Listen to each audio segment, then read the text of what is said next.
पाठ 2 क्यों क्यों लड़की।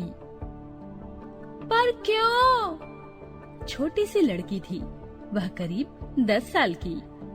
एक बड़े से सांप का पीछा कर रही थी। मैं उसके पीछे भागी, उसकी चोटियां पकड़ घसीट कर लाई, उस पर चिल्लाई, ना मोइना ना। क्यों? उसने पूछा। वो कोई धामन वामन नहीं है, नाग है नाग। तो नाग को क्यों ना पकड़ूं? क्यों? अरे काट लेगा। नहीं, इस बार नहीं। पर क्यों? मैं उसे ऑफिस तक घसीट कर लाई। वहाँ उसकी माँ खीरी एक टोकरी बुन रही थी। मैंने कहा, क्यों? क्यों नहीं? थकी नहीं हो क्या? मोइना ने सिर हिलाया। बाबू की बकरियां कौन घर लाएगा? और लकड़ी लाना, पानी लाना, चिड़िया पकड़ने को फंदा लगाना, ये सब कौन करेगा? खीरी ने कहा, बाबूजी ने जो चावल भेजा है उसके लिए उन्हें धन्यवाद देना ना भूलना। क्यों? क्यों दूं धन्यवाद उसे? उसकी गौशाला धोती हूँ, हजारों काम करती हूँ उसके लिए। कभी धन्यवाद देता है वो मुझे? मैं क्यों उसे धन्यवाद दूं? मोइना अपने काम पर भाग गई। खीरी सिर हिलाती रह गई। ऐसा बच्चा नहीं देखा कभी। बस कहती रहती है, क्यों क्यों। गांव के पोस्ट मास्टर ने तो उसे क्यों क्यों लड़की का नाम दे रखा है। मुझे तो अच्छी लगती है मोइना। इतनी जिद्दी है कि बात पकड़ ले तो उससे हटती नहीं। मोइना आदिवासी लड़की थी, शबर जाति की। शबर लोग दीनहीन और भूमिहीन थे, पर बाकी शबर लोग कभी शिकायत करते सुनाई नहीं देते थे। सिर्फ मोइना ही थी जो सवाल करे जाती। क्यों मुझे मीलों चलना पड़ता है नदी से पानी लाने के लिए? क्यों रहते हैं हम पत्तों की झोपड़ी में? क्यों हम दिन में 2 बार चावल नहीं खा सकते? मोइना गांव के बाबुओं की बकरियां चराने का काम करती, पर ना तो वह अपने आप को दीनहीन समझती, ना ही मालिकों का एहसान मानती। वह अपना काम करती, घर आ जाती और बुदबुदाती रहती। क्यों उनका बचा खुचा खाऊं मैं तो बढ़िया खाना बनाऊंगी शाम को।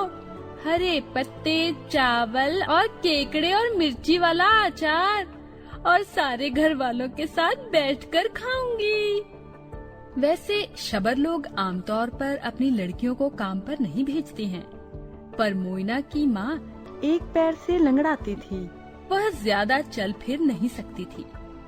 उसके पिता दूर जमशेदपुर काम की तलाश में गए हुए थे और उसका भाई गोरो जलाऊ लकड़ी लाने जंगल जाता था। इसीलिए मोइना को भी काम पर जाना पड़ता था। उस अक्टूबर में मैं समिति के साथ वहाँ पूरा 1 माह रुकी।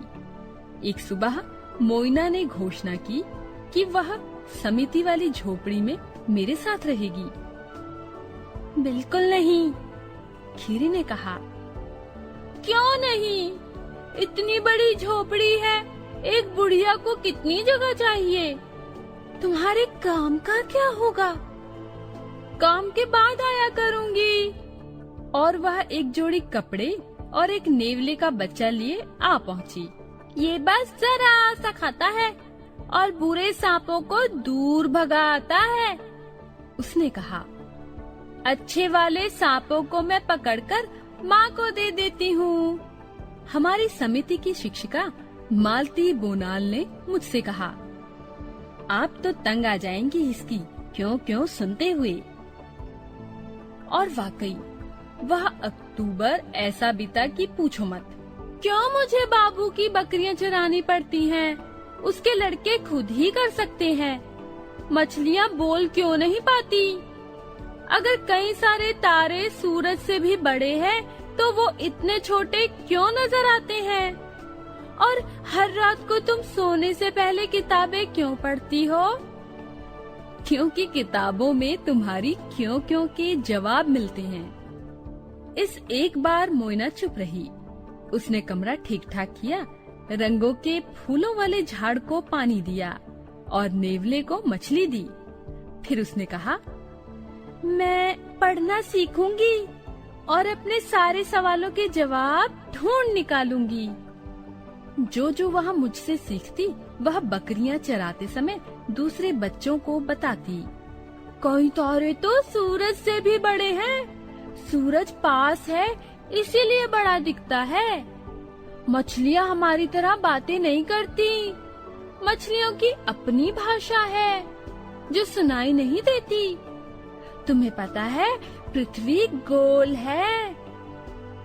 एक साल बाद जब मैं उस गांव में दोबारा पहुंची तो सबसे पहले सुनाई दी मोइना की आवाज, स्कूल क्यों बंद है? समिति के स्कूल के अंदर एक मिमियाती बकरी को अपने साथ घसीटते हुए उसने मालती को ललकारा। क्या मतलब है तुम्हारा, क्यों बंद है? मैं भी क्यों ना पढ़ूं? तो तुम्हें रोक कौन रहा है? पर कोई कक्षा ही नहीं लगी। स्कूल पूरा हो चुका। क्यों? तुम जानती हो मोइना, मैं सुबह 9 से 11 बजे तक कक्षा लगाती हूँ। मोइना ने पांव पटक कर कहा, तुम समय बदल क्यों नहीं सकती? मुझे बाबू की बकरियां चरानी होती है सुबह। मैं तो सिर्फ 11 बजे के बाद ही आ सकती हूँ। तुम पढ़ाओगी नहीं तो मैं सीखूंगी कहाँ से? मैं बूढ़ी माँ को बता दूंगी कि बकरियां चराने वाले या गाय चराने वाले हम में से कोई भी नहीं आ सकेगा अगर स्कूल का समय नहीं बदला तो। तभी उसने मुझे देखा और अपनी बकरी ले भाग खड़ी हुई। शाम को मैं मोइना की झोपड़ी पर गई। चौके की अंगार के पास मजे से बैठी मोइना अपनी छोटी बहन और बड़े भाई को बता रही थी, एक पेड़ काटो तो 2 पेड़ लगाओ।